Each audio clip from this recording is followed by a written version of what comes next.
dipanggil lah kita bertiga. Tiba-tiba aja kita juga nggak ada yang merencanakan, tiba-tiba kita dipanggil. Jadi yang penting kadang-kadang yang dibutuhkan oleh orang tua tuh pembuktian aja.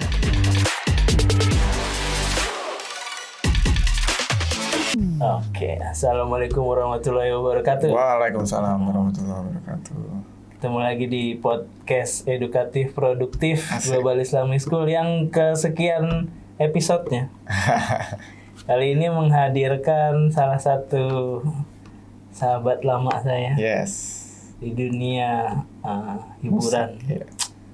Satu label dulu kita. Satu label rekaman internasional ya. Labelnya yang internasional. Labelnya internasional, kitanya lokal. Lokal selalu lebih terasa. Lokal lebih vokal kan kalau kata Synchronize kemarin. Rai Putra Raharjo. Ya, dari RAN. Atau lebih sering dikenal Rai Slimulat ya. Dia kocak-kocak loh postingannya tuh, udah mulai ke bumbu-bumbu komedi gitu. Kebapaan. Jokes-jokes bapak-bapak ya. Iya, gimana kabar?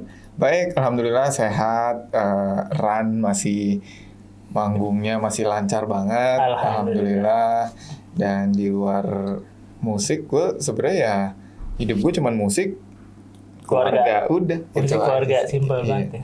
Nganter jemput anak sekolah.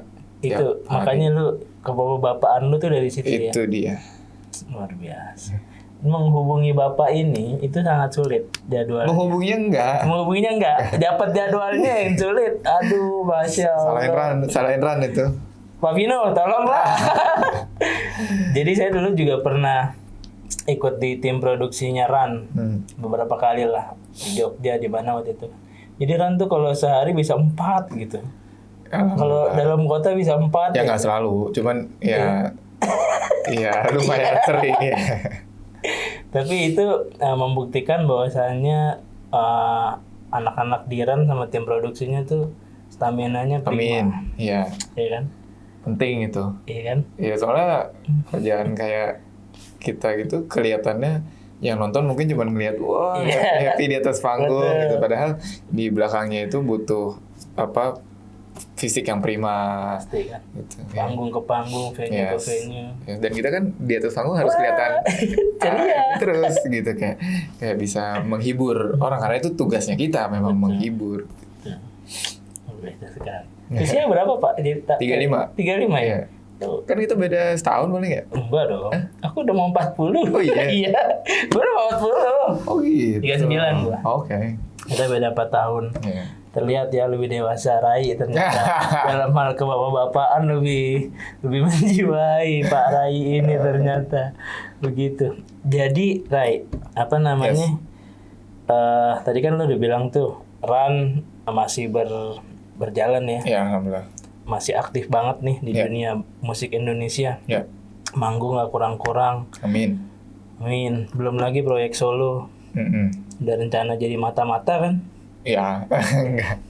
Judul singlenya Mata-Mata. Iya. Judul single solo terakhir. Tapi ya mungkin bisa dibilang 85% tuh tetap waktu gue tuh dipakainya oleh RAN lah. Gitu, yang solo project tuh lebih ke side project aja untuk mengeluarin karya-karya gue yang gue nggak bisa paksain di RAN. Gitu. Oke. Tapi semuanya tetap ini sih.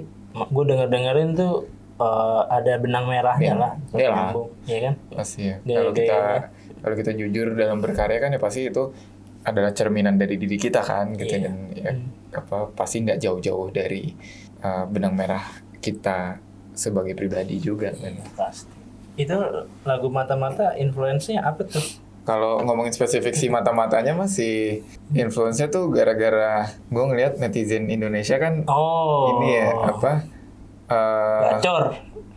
Cepet banget gitu kalau misalnya untuk ada apa gitu gercep gitu kalau misalnya satu istilahnya kalau misalnya ada isu apa isu gitu ya? apa langsung cepet tuh terus ada yang netizen langsung ini dia waktu lagi di sini nih soalnya bajunya pakai ini dia ini jadi udah kayak spy ya itu dia udah kayak Mata-Mata gitu dan sedangkan tapi gue tuangkan itu dalam cerita cinta gitu, kayak oh gue ceritanya di lagu itu gue tertarik sama seseorang, terus gue satset untuk nyari tahu info, oh dia siapa sih, dia tinggalnya di mana, iya stalking sebenarnya gitu. Cuman memberi judul mata-mata tuh menurut gue catchy sih. Iya. Jadi kan orang apa nih mata-mata gitu kan. Gitu. Yang menarik dari Rai dan Ran tuh salah satunya menurut gue pernah baca tuh di sebuah tabloid digital, apa gue lupa namanya tuh, sebut aja detik.com gitu ya. Nah, itu dia ada satu statement membebaskan setiap personilnya solo gitu kan. Yeah. Tapi Ran adalah rumah kami untuk kembali. Betul. Wah, itu keren banget. Ran tuh ibaratnya timnas lah. Timnas. Gitu. Kita boleh main sama klub mana gitu. Tapi kan yang paling pertama dalam jiwa kita orang mana? Iya. Gitu kan. Kita orang Indonesia gitu misalnya. Mau kita main di klub di mana, sama siapa, apa segala, tapi ketika timnas memanggil, membutuhkan kita pasti langsung kembali dan main ke timnas. Betul. Jadi Ran tuh seperti itu gitu, karena menurut kita kalau misalnya kita terlalu posesif juga, kita kayak oh lu nggak boleh main di sini, lu nggak boleh, lu harus ke sini. Ntar lama-lama ada sesuatu yang misalnya ada hasrat-hasrat yang dia atau kreativitas yang dia pengen keluarkan tapi nggak bisa keluar di Ran gitu ya, dan itu dipendam atau dipaksa pendam oleh personil yang lainnya, nanti lama-lama malah jadi menimbulkan ketidaksenangan, atau dia jadi kayak gitu kayak jadi gelisah gitu, yang itu menjadi potensi konflik gitu. Banyak banget kan band-band yang ganti personil atau bahkan bubar gara-gara urusan seperti itu gitu. Ya kita berusaha untuk nggak terlalu posesif.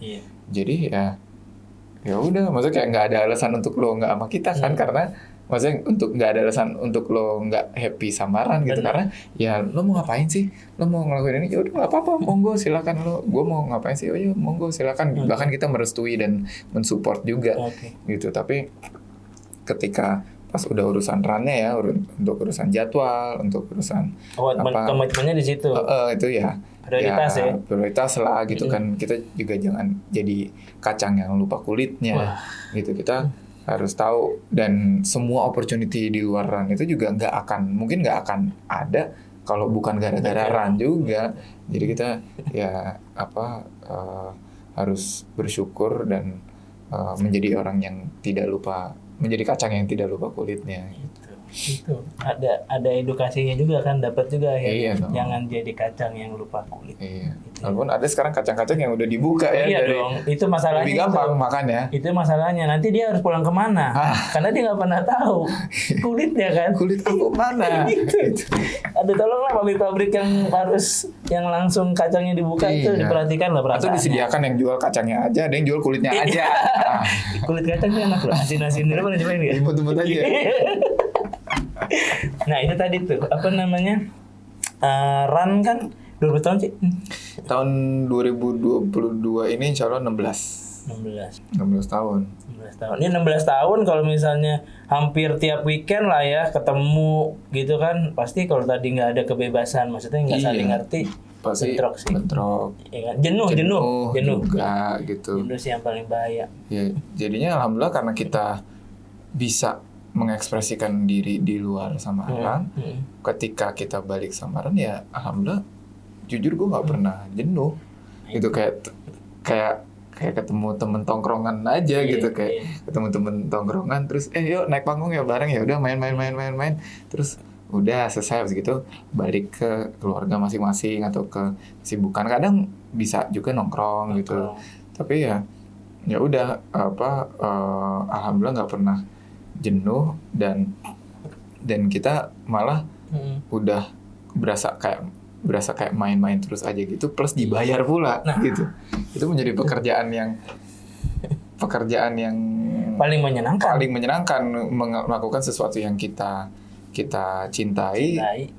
Dapat duit pula dari situ, bisa menghidupi keluarga kita, itu luar biasa. Dan itu nggak cuma di musik aja sih sebenarnya, di apapun yang kita geluti Benar. profesinya, ya asal itu sesuatu yang kita Berangkatnya dari cinta lebih berangkat enak. dari cinta, kita passionate mengerjakannya, jadi nggak berasa kerja gitu. Nggak bakal ada beban nih. Iya, mungkin pasti ada waktu-waktu di mana ngerasa capek Pasti. atau ngerasa kayak beban harus ngelakuin ini gitu, tapi itu 10% lah gitu. 90%-nya pasti kita akan happy dan tadi, dengan senang hati ngelakuinnya gitu. Bahkan kadang aja nggak dibayar aja kita nggak apa-apa gitu. Beneran? Kan. Ya, boleh lah. Buat ini bentar lagi ada pensi nih kalau Islamic School. Kita udah dapet ini nih bocoran-bocoran Pak Vino. Bukan maksud gua. Gimana sih? Maksud gua zaman dulu misalnya kita kan Yeah. SMA gitu. Pas promo-promo lah awal-awal ya. Bahkan zaman SMA dikasih panggungan aja udah seneng kan kita gitu. Boleh manggung aja di pensi sekolah kita. Itu udah seneng gitu. Gak usah ngomongin bayaran gitu. Nah, gue selalu tetap berusaha, mindsetnya tuh tetap berusaha untuk gue pertahankan itu. Harus gitu. ada rasa senangnya. Iya. Kalau nggak seneng ya, kalau misalnya gue bener-bener ngelakuinnya hanya untuk cari duit, menurut gue tuh udah nggak bener tuh. Posisi hati gue tuh udah nggak benar. Gitu. Baik itu anak-anak muda zaman sekarang ya. Iya. Tapi anak sekarang gitu loh, banyak yang kan lu lihat sendiri kan banyak bidang kerja tuh sebenarnya yang dari hal-hal yang disenengin. Ya. Contohnya kan gaming, banyak kan atlet-atlet e-sport gitu kan. Ya bagus. Atlet tapi gemuk gitu kan, e-sport gitu kan. Itu nggak apa-apa sih sebenarnya gitu kan. Kan itu cabang olahraga. Iya, aja sekarang. atlet. Iya. Nah kayak gitu kan ya. Iya. Senang dia melakukan itu emang. Kadang orang tuanya, lu main game mulu lu mau jadi apaan? Anak sekarang bisa jawab jadi atlet e-sport gitu ya kan. Kalau sekarang kamu nih sekolah mulu main game sana. Sekolah Kamu mau jadi lihat ini apa? gamer-gamer pada tajir-tajir. Miliar lo bayarannya. Iya, kamu jangan sekolah mulu, main game. Main lah. Gitu. Makanya sekarang banyak ekskul coding. Iya. Ya kan, termasuk di sini juga ada. Ya, bagus. Maksudnya kayak gitu tuh bagus untuk kita berangkat pekerjaan kita dari sesuatu yang kita gemari. Gitu. Itu ngerjainnya ini banget sih. Full banget. Iya. 100%. Karena ya itu si gamer-gamer itu ya dulu pas mereka belum dapat duit mau nggak dapet duit juga tetap dia main gitu kan, tetap ngelakuin gitu. Tapi ya kita juga jangan lupa biasanya semakin mudah ngelakuinnya ya orang yang mau ngelakuin juga semakin banyak. Jadi saingannya juga semakin banyak gitu. Kita yang harus ngasah ya. mau bagi kuenya, mau makan kuenya itu juga banyak. Jadi kita harus tanya ke diri kita bedanya apa sama yang lain, kita spesialnya apa, uniknya apa. Gitu. Karena kalau kita nggak punya keunikan, kita nggak punya sesuatu yang spesial dari kita ya prestasinya akan gitu-gitu aja juga gitu. Jadi nggak boleh berhenti belajar, nggak boleh cepat puas, iya gitu. Apalagi yang hubungannya sama teknologi berkembang terus gitu. Kita harus mau mengikuti perkembangan zaman juga tanpa menghilangkan juga otentisitas kita. Benar. Gitu, kita tetap juga punya. Jadi balance gitu. Mencari balance antara di satu sisi kita harus otentik dengan diri kita, tapi kita juga awas dengan perkembangan zaman. Kalau enggak gue kegiles nih. Benar. Ditinggalin sama orang. Benar gitu. Oke. Ini omongannya sangat ini banget ya, Pak Rai ini kalau bahasa gadget tuh sophisticated. Asik. Ya. Aku ini kebawa anak filsafat kali ya. Kuliahnya gue filsafat. Lu filsafat? Iya. Di mana? UI. Lah? Iya. Kita tetangga dong. Emang iya. Oh gitu. Ya lu kan kenapa kita tidak pernah ketemu? Istri gua. Iya, Budila. Budila. Sehat-sehat ya. Iya. Nah, tadi tuh gua menarik tuh ada yang sempet lu ngomong Ran itu nongkrong berawal dari teman gitu ya. Itu dari teman di sekolah. SMA. Iya. Satu sekolah ya di Alizar ya. Alizar Pondok Labu. Nah, salah satu yang pengen gua ngomong itu di sini adalah gini. Global Islamic School ini kita nyebutnya GIS ya. GIS ini tuh punya visi tuh optimalisasi potensi siswa. Yeah. Jadi akademik tuh nggak selalu jadi yang di depan gitu. Ya. Jadi kan seperti yang Einstein bilang kan, orang tuh lahir dengan banyak potensi gitu kan, nggak harus akademik, nggak harus ini. Jadi di sini itu nggak ditekenin akademik lu harus bagus. Ketika lu misalnya lu jago basket dan itu menonjol gitu kan, kejar aja basketnya gitu. Jadi akademiknya ya nggak apa-apa, nanti misalnya dia banyak izinnya itu dimatrikulasi, ada penambahan dari wali kelasnya, dari gurunya kayak gitu. Walaupun ya tetap ada standar lah ya, maksudnya ada standar, harus pas gitu. Nah tapi anak nggak dibebanin untuk akademik is everything, enggak gitu. Nah pendapat tuh gimana tuh ketika lo memulai si Ran ini di SMA itu sama Asta sama Nino? Nah kebetulan sih kalau misalnya di SMA kita dulu ya, si Alizar Pondok Labu itu padahal nggak, bahkan ya gue ngelihat sekilas dari YouTube channelnya GIS ini aja, itu GIS lebih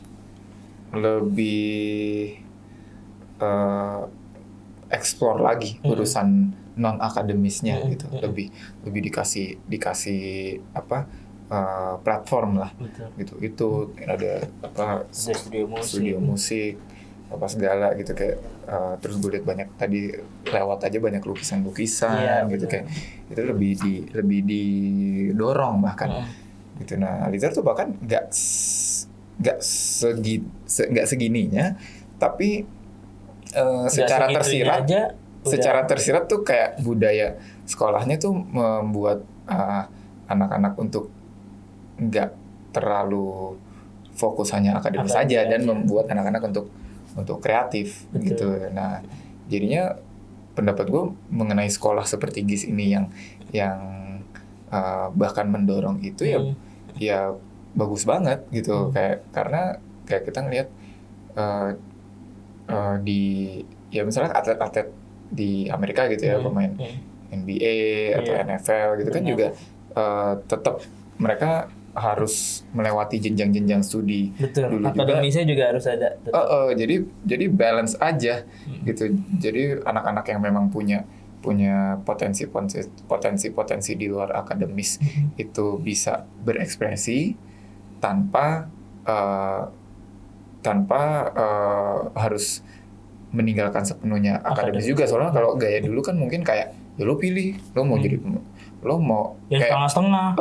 Jangan setengah-setengah kayak kalau misalnya dulu gue bahkan sempat di kampus tuh kan alhamdulillah jalannya pas gue masih semester kedua atau semester ketiga itu udah jalan. Jadi gue sambil kuliah sambil udah manggung-manggung sana sini udah berkarya gitu. Ada dosen gue yang mungkin nggak senang gitu ya karena gue sering izin atau apa segala gitu. Terus waktu itu di depan kelas sempat dibilangin kayak ya kamu pilih, kamu mau kuliah atau mau berkarya gitu, mau berkarir gitu. Jadul banget gitu. Ya mau dua-duanya Bu. Gitu.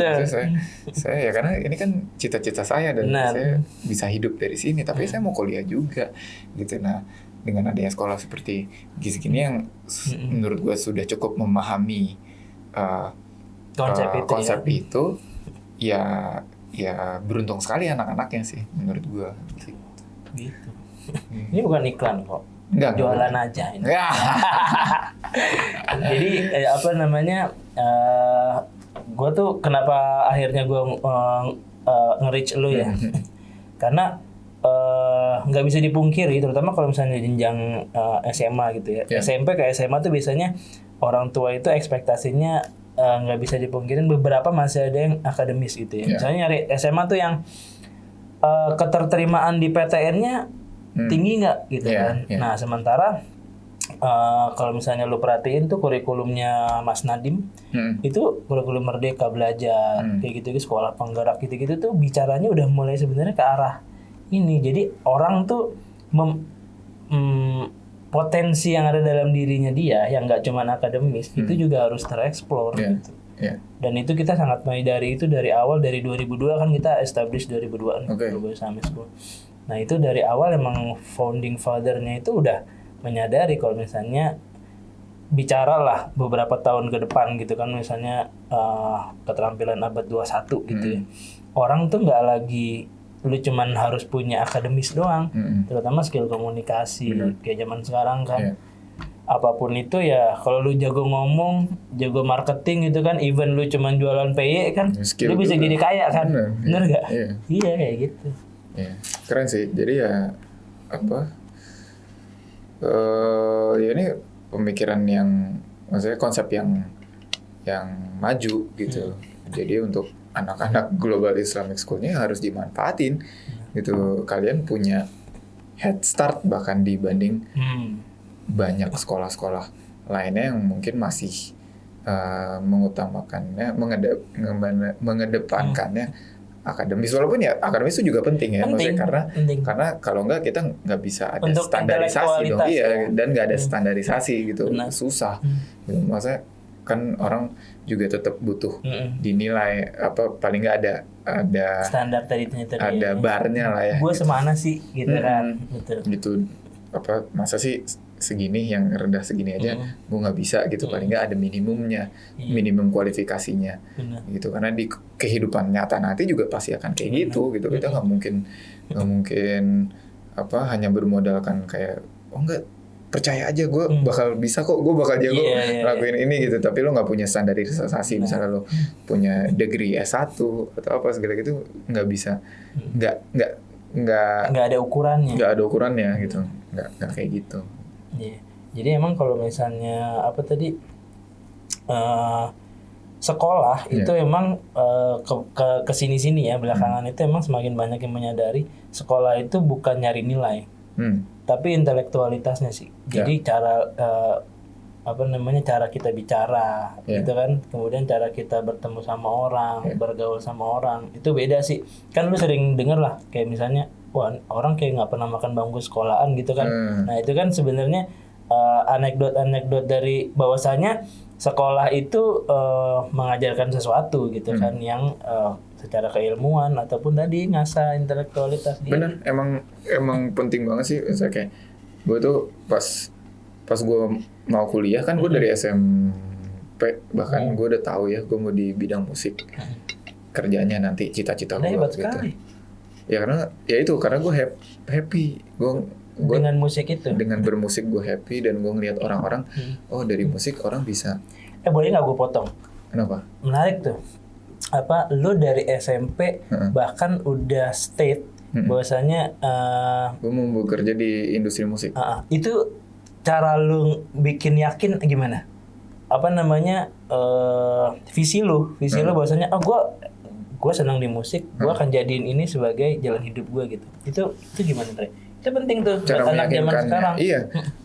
Cara meyakinkannya adalah ya nanya ke diri sendiri gitu. Lo happy-nya ngapain? Lo pengen apa yang ya purpose lo apa gitu? Apa yang lo pengen capai di dunia ini? Gitu.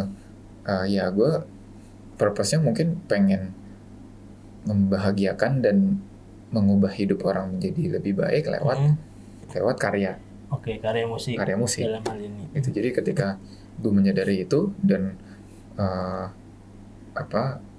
gue melihat musisi-musisi idola gue bisa mempunyai impact itu ke orang-orang, ke gue sendiri juga gitu, kayak wah keren sih ya, gue mau jadi seperti itu gitu. Dan ketika gue udah mencanangkan itu, ya gue akan melakukan banyak usaha-usaha untuk mencapai itu gitu. Ada struggle-nya juga kan? Iya, maksudnya dari SMA gue udah ikut kompetisi ngeband sana sini, udah coba bikin lagu dari SMA gitu.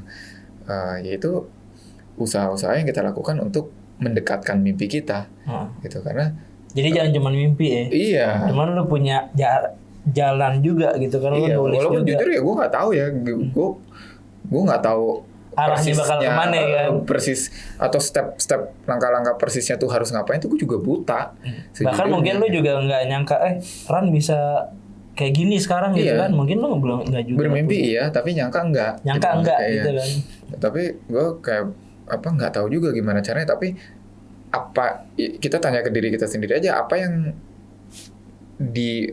bisa kita lakukan, apa yang within our control, ibaratnya gitu ya. Pada saat itu yang gue bisa, tiba-tiba ada kompetisi band di mana oh ya udah gue ikut deh gitu. Terus ada terus kita ya gonjreng bikin lagu kan, ya bisa, nggak ada yang ngelarang kan, nggak ada, ya lakuin aja gitu. Lo kenapa nggak ngelakuin itu? Bener. Kan lo bisa, kan lo nggak pernah tahu ntar tuh lagu bakal jadi apa. Nggak mungkin mubazir, karya tuh nggak mungkin mubazir gitu. Jadi ya udah lakuin aja dulu, bikin aja dulu gitu. Nanti tiba-tiba kayak kan kita orang beragama ya gitu, maksudnya kalau kita yakin akan Allah gitu dan kita ikhtiar, insya Allah akan dibukain gitu, akan tiba-tiba jalannya dibukain aja gitu, tiba-tiba dikasih kesempatan ini, dikasih kesempatan itu aja. Run itu pertama kali kita bikin lagu itu adalah lagu Pandangan Pertama. Pandangan Pertama yang rilis pertama juga kan? Enggak, iya kan? Tapi pertama kita bikin itu dan itu lagu gara-gara waktu itu ada teman kita tahu kita bertiga suka bikin lagu tapi belum sebagai Run ya, belum bertiga. Terus dia waktu itu gua sama Asta, terus Nino juga suka bikin lagu juga gitu. Terus dia tiba-tiba ngambilin formulir lomba cipta lagu. Didaftarin sama dia? Daftarin, nih gue udah daftarin kalian bertiga, gue nggak mau tahu kalian ikut. Nah, itu kan kita nggak merencanakan, itu tiba-tiba dia datang gitu. Itu jalan ya. Gue nggak mau tahu kalian bertiga, gue udah daftarin, lo bertiga ikut itu ya. Oh ya udah, ya kita jalannya ya kita jalanin aja gitu. Terciptalah lagu Pandangan Pertama dari itu. Karena mau ikut festival itu. Gitu, ya udah terbuka lah gitu, terus ya udah, alhamdulillah dapet juara 2 waktu itu di festivalnya itu. Ya udah, tapi dari ikut festival itu dapat juara 2 aja tuh juga nggak ada juntrungan ke depannya langsung juga. Kita juga nggak tahu terus apa nih nextnya. Ya udah, tapi kita nggak tahu, tapi ya udah kita tetap bikin lagu aja deh gitu. Kita tetap bikin lagu bertiga, bikin lagu-lagu yang lain, Selamat Pagi, Hanya Untukmu, apa segala itu bikin nggak sengaja demo. Kita kan dulu masih zamannya ngeburn CD ya, ngeburn CD itu. CD demo kita sama bokapnya, almarhum bokapnya Nino tuh dibawa-bawa, terus dia ngasih dengar ke temennya dia gitu, yang kebetulan menjadi eksekutif produser musik dan dia juga temenan dekat sama bosnya Universal waktu itu, Om Daniel Tumiwa. Gitu, Om Dondi nih tadinya dia bukan orang musik, tapi dia punya ketertarikan untuk jadi eksekutif produser musik. Terus demo itu nyampe ke dia, bagus nih gitu. Terus dia ngomong ke temennya Daniel Tumiwa kayak gue yang biayain tapi distribusinya di lo ya. Ya udah, terus akhirnya dipanggil lah kita bertiga. Tiba-tiba aja, kita juga nggak ada yang merencanakan, tiba-tiba kita dipanggil, terus ditawarin, kalian mau nggak dirilis album, maksudnya dibikinin, kita biayain untuk bikin album. Ya mau lah gitu, ini dia jawabannya gitu. Jadi kayak intinya kalau kalian punya cita-cita yang bahkan mimpi yang kesannya kayak ngawang-ngawang banget pun nggak masalah gitu. Gantungkanlah mimpi lo setinggi mungkin, tapi step-step kecil yang within your control, ya lakukanlah gitu. Kayak sesimpel itu bikin lagu, ya kita nggak bakal tahu. Atau apalagi sekarang zaman udah gampang banget, informatika udah makin canggih kan gitu. Kayak mau jadi misalnya gue director, gue punya passion di directing atau bikin film, ya bikin aja dulu, atau di YouTube gratis atau suka cover lagu, pengen cita-citanya jadi penyanyi, sekarang bisa upload di TikTok, di YouTube, di mana kayak sekarang banyak banget ya. Nggak ada alasan untuk nggak memulai. Nggak ada alasan untuk nggak ngapa-ngapain. Dan kita untuk belajar pun juga, generasi kita dulu kalau mau belajar ilmu sesuatu harus les. Harus kursus, bayar mahal gitu. Sekarang tinggal buka YouTube, tutorial banyak banget. Ada les gratis gitu, kayak bener-bener nggak perlu. Bahkan ya mungkin les itu jadi banyak yang bangkrut. Menurut gue gitu, karena semua ilmunya bisa kita cari dan dapatkan di YouTube. Jadi lu benar-benar nggak ada alasan untuk semua sumber dayanya udah lengkap. Iya, nggak ada alasan untuk nggak mulai mengejar cita-cita kalian. Jadi semua zaman sekarang tuh semuanya serba mudah. Jadi nggak ada excuse untuk sebenarnya wah gue nggak bisa ini karena begini gitu ya. Sebenarnya nggak ada. Gratis, banyakan gratis juga. Iya. Orang mau jadi musisi, mau bikin demo-demo, ya Allah sekarang gampang banget kan. Iya, aplikasi-aplikasi ada yang gratis. Atau ya itulah gunanya sekolah, berteman, koneksi gitu ya. Ketika ada, Betul. gue ya kayak gue dulu, gue emang nggak bisa tuh programming musik gitu. Recording gitu-gitu Gue ya. nggak bisa tuh.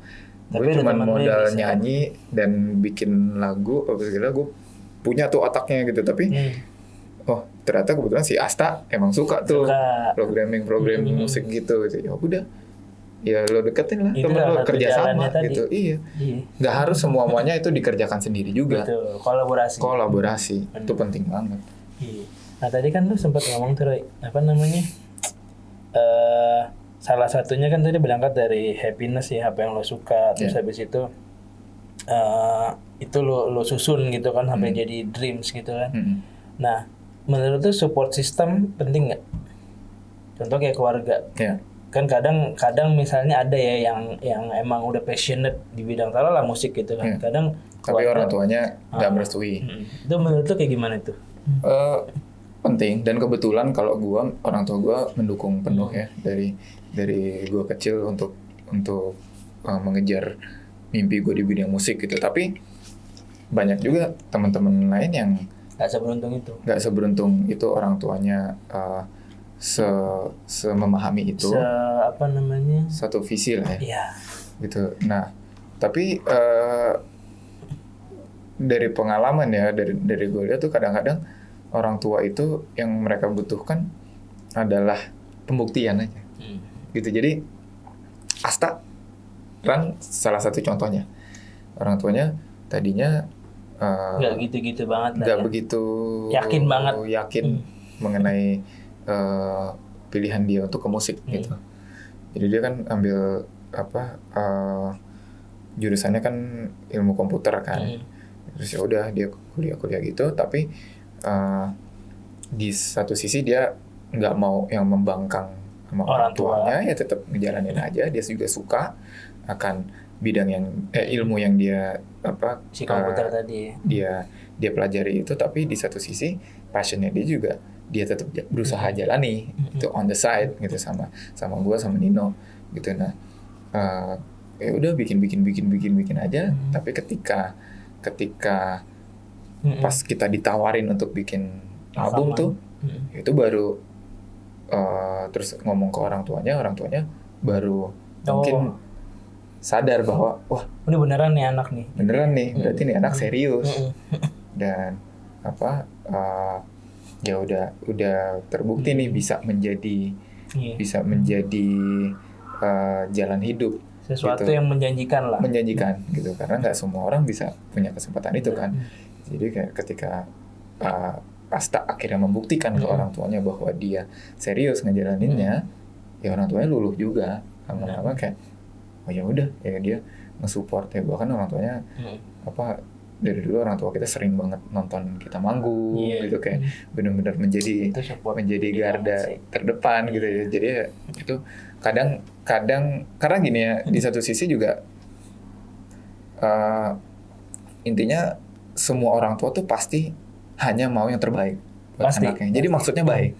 Itu bukannya mereka itu nggak mendukung kita. Iya. Caranya aja sih yang beda. Iya, maksudnya mereka pasti baik karena mereka hanya pasti mau yang terbaik untuk kita. Tapi dari sudut pandang orang tua. Dari sudut pandang dia mungkin ya, tapi dari pengalaman gua hidup 40-50 tahun gitu, udah lo percaya aja dia sama gua gitu. Tapi ketika kalian bisa membuktikan diri, bisa memberi atau at least kalian membuktikan diri dengan melakukannya secara sungguh-sungguh, gue cukup yakin orang tua juga lama-lama ingin anaknya bahagia kok gitu. Dan kalau misalnya dia ngelihat bahwa ya walaupun menurut gue tetap yakin dia bahwa yang menjanjikan tuh yang ini, tapi ngelihat anak gue sepenuh hati ngelakuinnya serius dan dia happy ngelakuinnya, ya masa sih gue nggak support dia gitu. Jadi yang penting kadang-kadang yang dibutuhkan oleh orang tua tuh pembuktian aja. Jadi jangan kayak patah hati duluan. Benar. Iya. Jadi kan kadang kalau lagi ngejar sesuatu tuh kadang suka yang kesandung jatuh gitu ya, nggak berhasil udah gitu kan. Iya. Makanya kan kalau misalnya ada beberapa pendapat anak Gen Z itu katanya Cepat lembek menyerah, gitu ya, iya. maksudnya yang dikit-dikit harus healing, mental illness gitu Iya, kan. iya. Sebenarnya sih itu alamiah ya, cuman istilahnya aja baru sekarang Iya, gitu kan iya. keluar. Sebenarnya kalau dari zaman dulu juga ada yang kayak gitu. Cuman itu tadi salah satunya adalah kemampuan diri tadi itu loh. Motivasinya sebesar apa sih yang lu punya? Benar. Gitu kan. Bener, dan jangan cepat menyerah. Justru kalau sesuatu yang instan, sesuatu yang gampang banget kita dapetinnya, gampang banget hilangnya. ada kemungkinan gampang banget hilang gitu. Kalau sesuatu yang sulit, ada perjuangan, banyak challenge-nya, perjuangannya berat banget, ya mudah-mudahan bisa lebih kokoh ya. Lebih kokoh atau usaha kita untuk mempertahankannya juga akan lebih gitu, karena kan gue susah banget nih buat nyampe ke sini nih, masa gue mau ya udah ngelepas gitu aja gitu ya. Gue akan usaha lebih mati-matian untuk mempertahankannya, dan mempertahankan tuh jauh lebih sulit daripada menggapai gitu kayak. Ini curhat ya Ray, maksudnya dari Ran tuh album itu pasti semua itu struggle-nya semua musisi kayak mungkin oke, orang ngelihatnya cuman ya Ran sukses ya gitu kayak, tapi jangan sampai jadi one hit wonder gitu kan. Kita sendiri sampai sekarang mungkin ya tetap agak ada stresnya juga, kayak gimana caranya nih kita bukan cuman untuk kita tetap relevan.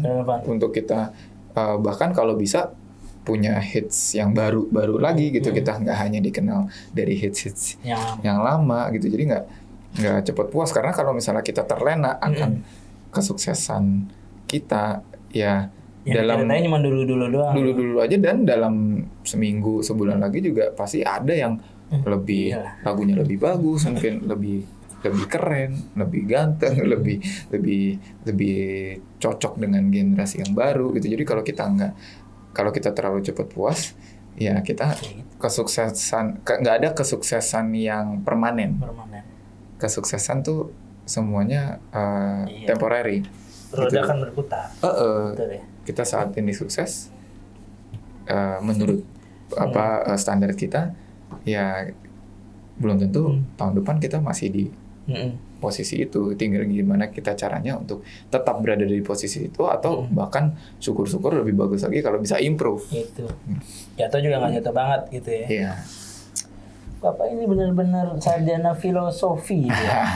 Dari tadi omongannya berisi dengan filosof. Lu punya ini nggak sih idola filsuf gitu? Gue jujur bukan anak kuliah yang tekun ya. Kalau lu tekun lu jadi ini sih, jadi Rocky Gerung sih lu ya. Dan mungkin anak filsafat kan sebenarnya kayak harusnya tuh doyan baca gitu. Gue tuh dulu bener-bener nggak suka baca gitu. Gue hampir nggak pernah baca. Dan gue itu sejujurnya gue kuliah tuh pas aja gitu, nggak yang bukannya lulus ya.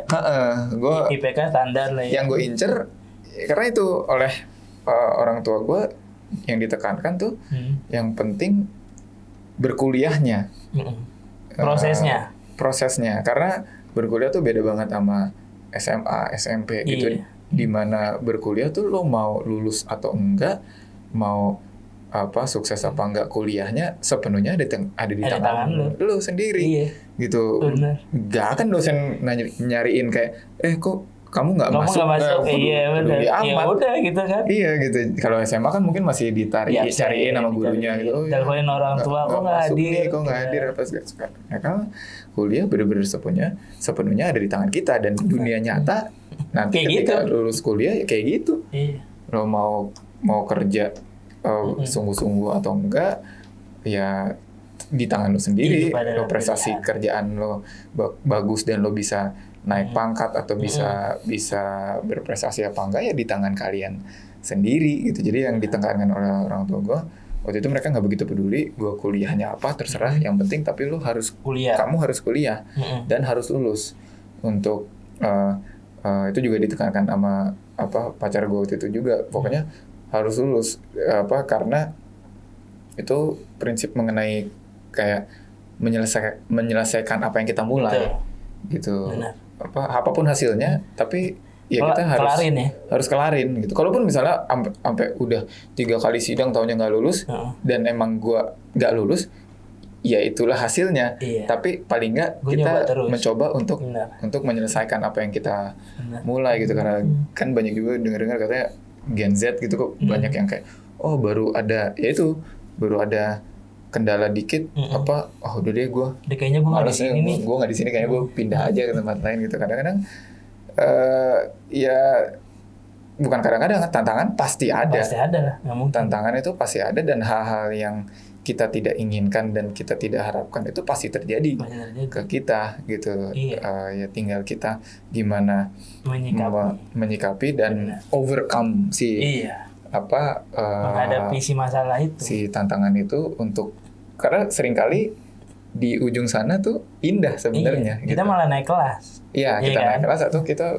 ya pemandangannya itu sebenarnya kalau kita udah ngelewatin alang-alang ini nih, wih, ternyata indah banget gitu. Tapi kalau gue waktu itu udah nyerah duluan, kayaknya gue pas ngelihat alang-alang, ya udah yang lo lihat hanya si alang-alang itu. Akan kesulitan terus yang lo lihat dalam hidup. Benar. Nasihat untuk adik-adik ya dari Pak Rai. Salah satu yang kita tekanin tuh adalah bahwasanya jadi guru tuh bukan is not only about teaching, gitu, tapi juga berkarya. Karena karya itu adalah legacy. Benar. Iya kan, ketika kita udah nggak ada nih gitu, misalnya nih Ran gitu kan, misalnya Rai udah nggak ada gitu ya, tapi karya-karyanya itu tetap ada gitu kan. Benar. Jadi sayang banget kalau misalnya kita hidup tapi nggak pernah punya karya yang bisa jadi warisan. Ya. Benar nggak sih? Benar. Dan buat guru-guru, ya sebenarnya karyanya itu adalah si murid-muridnya. Ya gue ini produk dari nggak hanya orang tua gue aja, tapi ya dari guru-guru gue juga gitu. Jadi apa yang seseorang itu capai, keberhasilan, kesuksesan itu adalah hal yang patut juga dibanggakan oleh si guru-gurunya tersebut gitu. Jadi ya gue berharap semoga guru-guru semua di Indonesia, terutama di GIS ini ya lagi-lagi melakukan pekerjaannya dengan sepenuh hati gitu. Karena kita nggak pernah tahu siapa yang kita ajar itu. Gitu. Mungkin akan sekarang kelihatannya akan menjadi siapa, kita nggak tahu nih. Anak bakal jadi presiden atau bakal jadi bahkan misalnya nggak harus selalu menjadi seseorang yang besar dan terkenal, tapi dia bermanfaat buat bagi orang lain, bagi keluarga kecilnya dia sendiri aja, itu udah sebuah pencapaian. Kan guru tuh dibilangnya pahlawan tanpa tanda jasa gitu, tapi sebenarnya itu ibadah sih menurut gue. Jadi oleh Allah, kalau misalnya kita melakukannya dengan sepenuh hati dan dengan tujuan yang mulia ya, untuk mendidik generasi berikutnya ini ya pasti nanti ada tanda jasanya. Betul. Gitu. Kalau gue bilangnya guru tuh pahlawan tanpa tanda jasa, tapi banyak pahala. Amin. Iya dong. Sumpah. Iya kan? Pahalanya ini anak jadi seseorang bermanfaat bagi banyak orang. Soalnya nggak semua orang mau jadi guru. Benar. Nggak semua orang mampu dan mau jadi guru gitu. Itulah. Itu tadi sekilas dari Pak Rai Gerung ya. Jumpa lagi nanti di episode berikutnya. Kali aja nanti kapan-kapan kita bisa ngajak Ran ya semuanya ya, bertiga ya. Kali lebih komplit lagi tuh nanti mudah-mudahan. Oke, thank you. Thank you, Nong. Thank you. Sehat-sehat semua. Bye. Assalamualaikum. Waalaikumsalam.